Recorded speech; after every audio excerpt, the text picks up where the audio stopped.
¿Alguna vez nos hemos parado a pensar cómo funciona el mundo que nos rodea? Bueno, pues hoy nos vamos de viaje, un viaje científico para explorar a fondo los ecosistemas, esas comunidades de vida tan increíbles que hay en nuestro planeta. Vamos a descubrir todos sus secretos. Para que no nos perdamos en este viaje, aquí tenemos nuestra hoja de ruta. Primero, vamos a definir qué es exactamente un ecosistema. Luego, nos meteremos a ver cómo se relacionan los seres vivos entre sí, cómo fluye la energía y por qué la biodiversidad es tan importante. Y para terminar, hablaremos de nuestro papel en todo esto, el impacto humano y qué soluciones podemos aplicar. Venga, que empezamos. Sección 1. ¿Qué es un ecosistema? Lo primerísimo, como siempre, es sentar unas buenas bases. Vamos a ver los fundamentos y los componentes de cualquier ecosistema. A ver, vamos a pararnos a pensar un momento en estas preguntas. Un ecosistema está formado por un montón de elementos que se relacionan entre ellos. ¿Vamos a descubrir ahora mismo cuáles son? Bueno, pues la definición científica nos dice que un ecosistema es el conjunto de seres vivos y el medio físico con el que interactúan en un lugar concreto.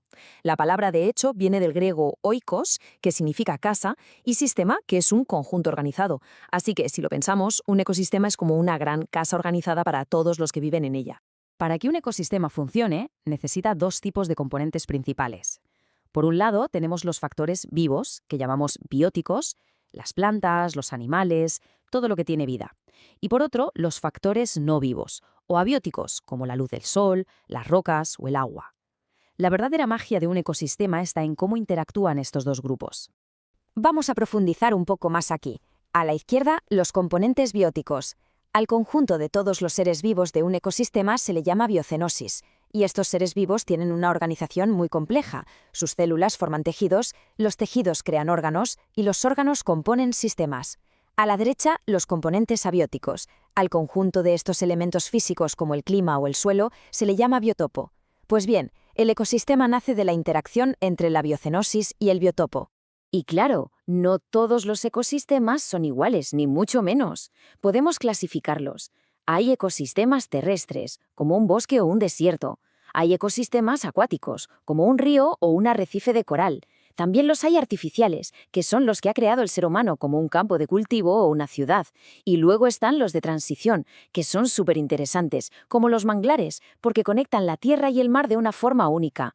Sección 2. Relaciones entre los seres vivos.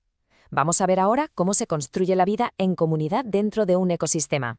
Las relaciones entre los organismos las podemos dividir en dos grandes grupos. Por un lado están las que ocurren entre individuos de la misma especie, por ejemplo, entre dos leones de la misma manada. A estas las llamamos intraespecíficas. Por otro, están las que se dan entre especies distintas, como entre un tiburón y los peces que lo acompañan. Esas son las interespecíficas. Ambas son vitales para el equilibrio del ecosistema. Empecemos con una de las relaciones más positivas, el mutualismo. Aquí, las dos especies que interactúan salen ganando. El ejemplo más clásico es el de la abeja y la flor. La abeja consigue néctar para alimentarse y al hacerlo poliniza la flor, ayudándola a reproducirse. Un negocio redondo para ambas. Aquí tenemos otro ejemplo clarísimo de mutualismo. Este colibrí se alimenta del néctar de la flor y, sin darse cuenta, transporta polen de una flor a otra. De nuevo, el colibrí consigue comida y la planta consigue reproducirse. Ambos se benefician. Ahora, imaginemos una relación en la que una especie se beneficia y a la otra, pues, le da igual. Ni le beneficia ni le perjudica. Eso es el comensalismo. Un buen ejemplo es el de la ciguana palmera que construye su nido en un árbol. El ave consigue un hogar seguro y al árbol realmente no le afecta para nada.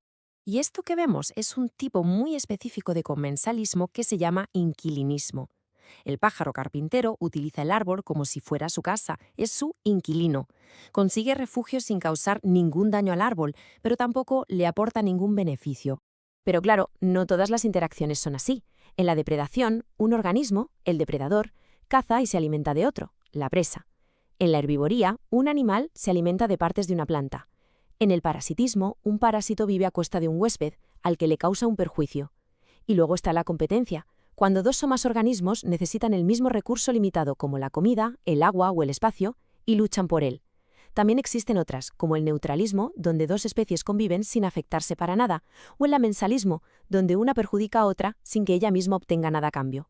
Vale, ya hemos visto cómo se relacionan los seres vivos. Pero, ¿qué es lo que mueve todo esto? ¿De dónde sale la energía para vivir, para cazar, para crecer?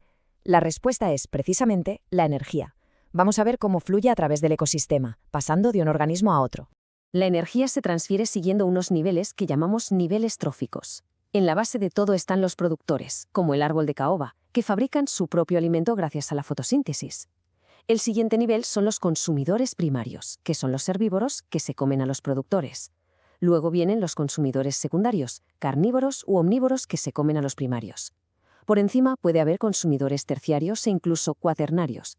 Y para cerrar el ciclo están los descomponedores, hongos y bacterias que descomponen los restos de todos los demás cuando mueren, devolviendo los nutrientes al suelo. Una cadena alimentaria como esta nos muestra justo ese flujo de energía.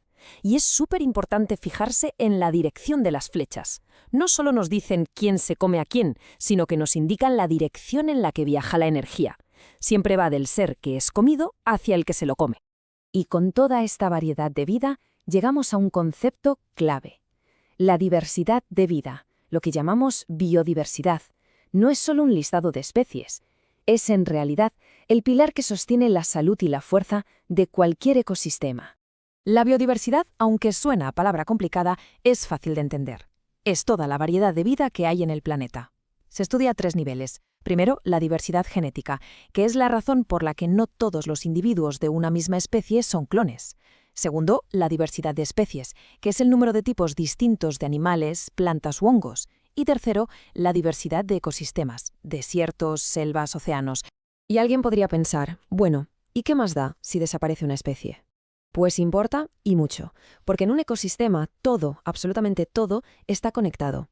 La desaparición de una sola especie puede provocar lo que se conoce como un efecto dominó, una cascada de extinciones que puede desequilibrar por completo todo el sistema. Hemos dicho que la energía fluye y se va perdiendo en cada nivel. Pero la materia es otra historia. La materia se recicla. Los elementos químicos, que son esenciales para la vida, no se agotan, sino que circulan una y otra vez a través de unos grandes ciclos que llamamos biogeoquímicos.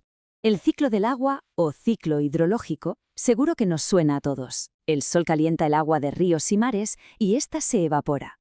Ese vapor de agua sube, se enfría y se condensa, formando las nubes. Cuando las gotas de agua en las nubes pesan demasiado, caen en forma de precipitación, o sea, lluvia o nieve.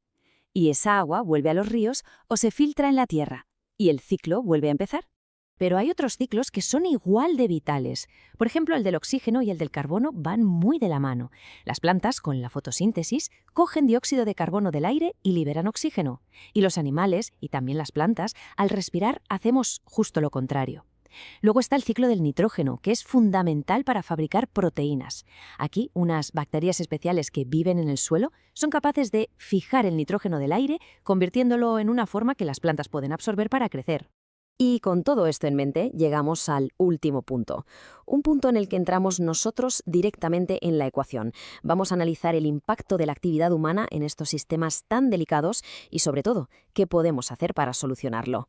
La actividad humana genera contaminación y emite a la atmósfera unos gases que se llaman gases de efecto invernadero. Los más importantes son el dióxido de carbono, el CO2, el metano, el CH4 y el óxido nitroso, el N2O. Estos gases actúan como una manta que atrapa el calor del Sol, provocando el calentamiento global. Y este calentamiento, a su vez, altera los patrones del clima de todo el planeta, algo que conocemos como cambio climático y que es una amenaza para los ecosistemas de todo el mundo.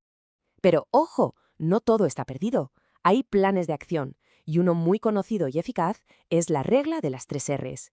Es muy sencillo. Primero, reducir nuestro consumo de cosas y de energía. Segundo, reutilizar los objetos tantas veces como sea posible antes de tirarlos. Y tercero, reciclar los materiales para que se puedan convertir en productos nuevos. Son acciones simples, pero juntas tienen un poder enorme. Pues hemos hecho un buen recorrido, ¿eh? Hemos visto qué es un ecosistema, cómo se relacionan sus habitantes, cómo fluye la energía y cómo se recicla la materia. Comprender esto, entender que todo está interconectado, es el primer paso, el más fundamental. El siguiente, por supuesto, es actuar. Con pequeñas acciones cada día podemos ayudar a proteger estos sistemas que son vitales para garantizar un futuro sostenible. Muchas gracias por la atención.